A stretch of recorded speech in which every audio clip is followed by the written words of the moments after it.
Ever walk into a room and think, wow, this flooring really makes the place, you know, it ties it all together? Well, today's deep dive, this one's for you, especially if you're thinking about becoming a resilient floor layer. They're the ones who make that magic happen.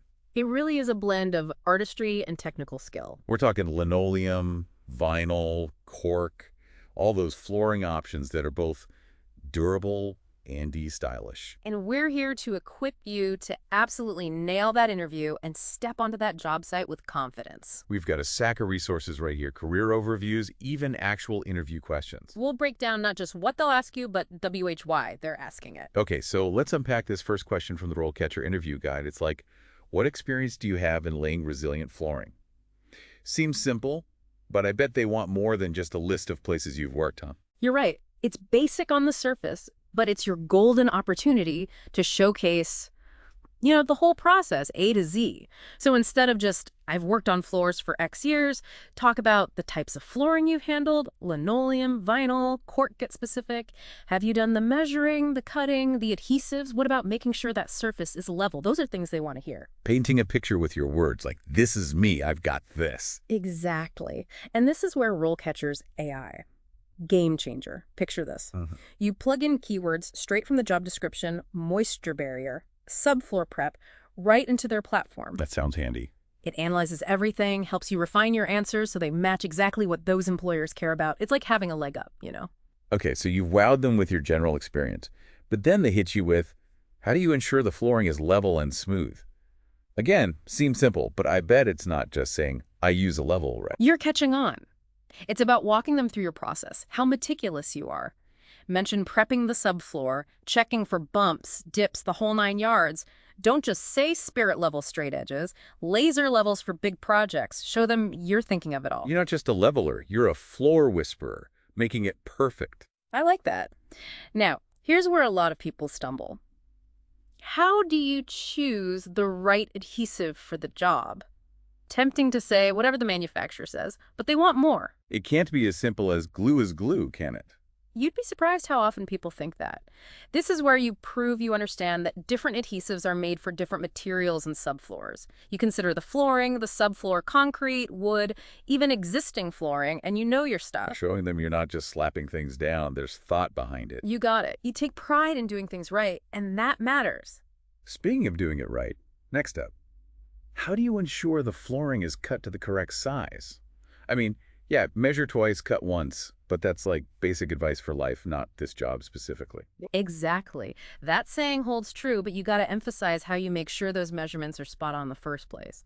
Multiple measurements, templates for tricky corners, those details. Oh, and mentioning the tools. They love to hear about tools. Utility knives, shears, maybe a wet saw. If it's fancy cuts, paint that picture of a pro. Now, we can't forget about sealing. That's key to protect the flooring, and I bet you've seen some sealing disasters.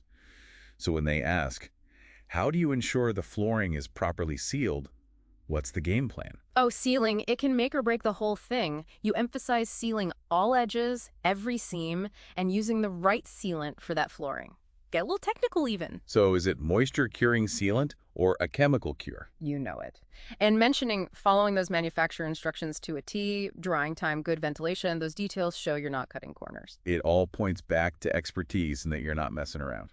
Okay, before we get into those, behavioral questions, I want to touch on the career stages part of that RoleCatcher Career Guide. What's our takeaway there? It's super cool how they lay out the whole career path. You start with entry-level stuff, prepping the work area, and you can work your way up to master resilient floor layer. It's like flooring guru level. Aspirational. Yeah. And it helps candidates see where they fit in, even starting out. Exactly. No matter your experience level, think, how does what you've done, even if it's small, match what they need? Maybe you've never led a team, but you trained a newbie on the job. Highlight that. Shows initiative, right. Okay, let's tackle some of those behavioral questions. These can be intimidating, but we're here for it. First up, the dreaded, how do you handle difficult customers or situations on the job site? Everyone's got a story. Oh, do I ever. But this isn't about bad-mouthing anyone. It's about staying calm, professional, cool under pressure. Okay, so how do you answer that well? The STAR method is your friend, situation, task, action, result. You tell a little story. Briefly set the scene, what was your role, the task, then what you did to solve it, and bam, positive outcomes. So, say a client hates the flooring they picked, but it's already being installed. Perfect example. You could say, I had a client who felt the flooring clashed with their newly painted walls after installation began. I paused, listened to their concerns, and worked with them to find a suitable alternative within their budget. We ended up finding a flooring they loved even more, and the project was finished on time and within budget. See? Problem solved. Smooth. Yeah. You snuck in communication skills and problem solving all at once. Exactly. All right, let's hit another common one. Can you tell me about a time you encountered a problem on the job and how you resolved it? Similar, but now they want the problem to be about the actual work, yeah. Like, surprise. The subfloor is a disaster once you rip up the old stuff. Exactly. Or a last-minute design change throws off your whole plan. Choose a time you'd had to think fast, maybe get creative, and save the day. STAR method works here too. So walk them through the issue, how you sized it up, the steps you took, and of course how you triumphed in the end. Exactly. Don't be afraid to show off that you're resourceful, a problem solver. Employers love that. This is gold. We've got even more interview tips coming your way after a quick break. All right, let's say you're hit with this one. How do you keep up with the latest in resilient flooring? Big one these days. Things change so fast. New stuff all the time. Can't just be I read magazines, right? Those are good, but think beyond. Trade shows, you go to those. Online forums, webinars even. Taken any courses lately to level up your skills? That shows you're serious. Dedication. Employers eat that up. Speaking of which, time management, huge. How do you ensure you complete the job within the given time frame? Because everyone thinks they're good at that. Right. It's more than just saying, I'm organized.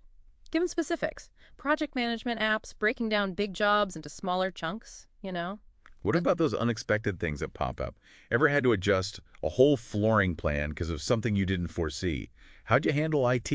That's real-world stuff. For sure. That's where you tell the story that shows you're flexible, a problem solver. Subfloor's worse than you thought, last-minute design change. Walk them through it, how'd you think it through, communicate with everyone involved, and then, boom, solution. You roll with the punches, but still get the job done, on time, ideally. And you point out that success. Did you save the day? Deadline met. Client happy. That's what they want to hear. Happy clients, the dream. Speaking of which, it's those finishing touches that really make it, you know? When they ask, what steps do you take to ensure a professional-looking finished product? What are we saying? It's all in the details. That's where your skill shines. Not just wiping up glue. Go deeper. How do you install transitions, trim, make sure every edge is perfect? Oh man, those tricky spots around doorways, pipes, that's where it gets tough. And mentioning that shows you're detail-oriented. Don't be afraid to geek out a little about your favorite tools for those moments either. Passion. It's contagious. Okay, but let's not forget safety huge. Even if the question's simple, like, how do you ensure the job site is clean and safe? It's not just, I wear my safety glasses, right? Nope. Messy job site is unprofessional and dangerous. Go beyond the basics. Walk through before you start. What are the hazards? Uneven floors, stuff in the way, electrical outlets. Especially if other work's still going on. Power tools. Who knows WS what's lurking? Exactly. Mentioning those specific shows, you're thinking of everyone's safety, not just your own. Teamwork. Employers love to hear that. Okay, before we hit the next big question, let's swing back to RoleCatcher's AI. You mentioned it helps tailor your answers. But how does analyzing those job descriptions really work? It's like magic, but smarter. You paste in the job description, RoleCatcher reads it like a detective, it picks out the skills they really want, the qualifications they emphasize, then boom, it guides you to match your answers to that. So it's doing the heavy lifting of figuring out what they want to hear? More than that. It's not just words. It gets the vibe of the description. Like, it'll suggest examples from your experience that fit what they're looking for, or even stories that might click with the person doing the hiring. That takes the pressure off. Okay, we've covered a ton, but still got some juicy questions to unpack. Let's dive back in.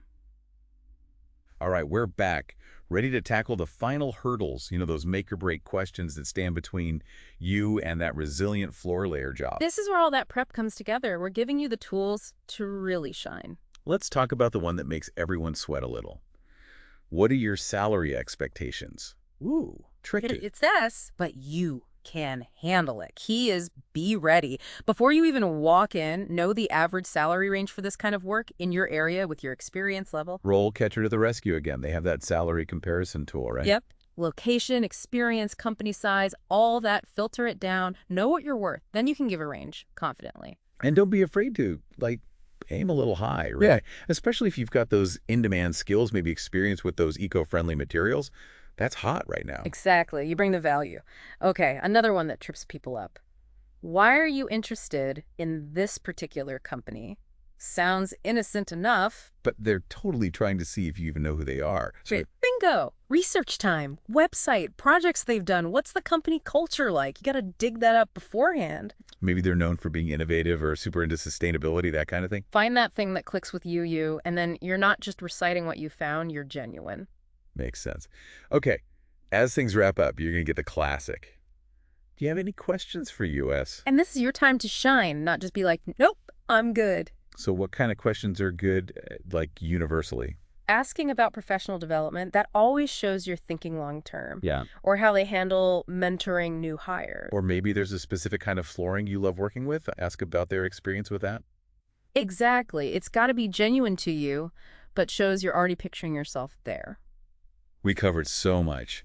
Technical stuff, those tricky behavioral questions, even how to use RoleCatcher's AI to your advantage. It's all here. The biggest thing is walk in with confidence. You have the skills. You're clearly passionate about this. Now go get them. And listeners, as you continue your journey toward becoming a resilient floor layer, we leave you with this. What does the future of flooring look like to you? What will you create? Keep those ideas coming because you're the ones who will be making those floors happen.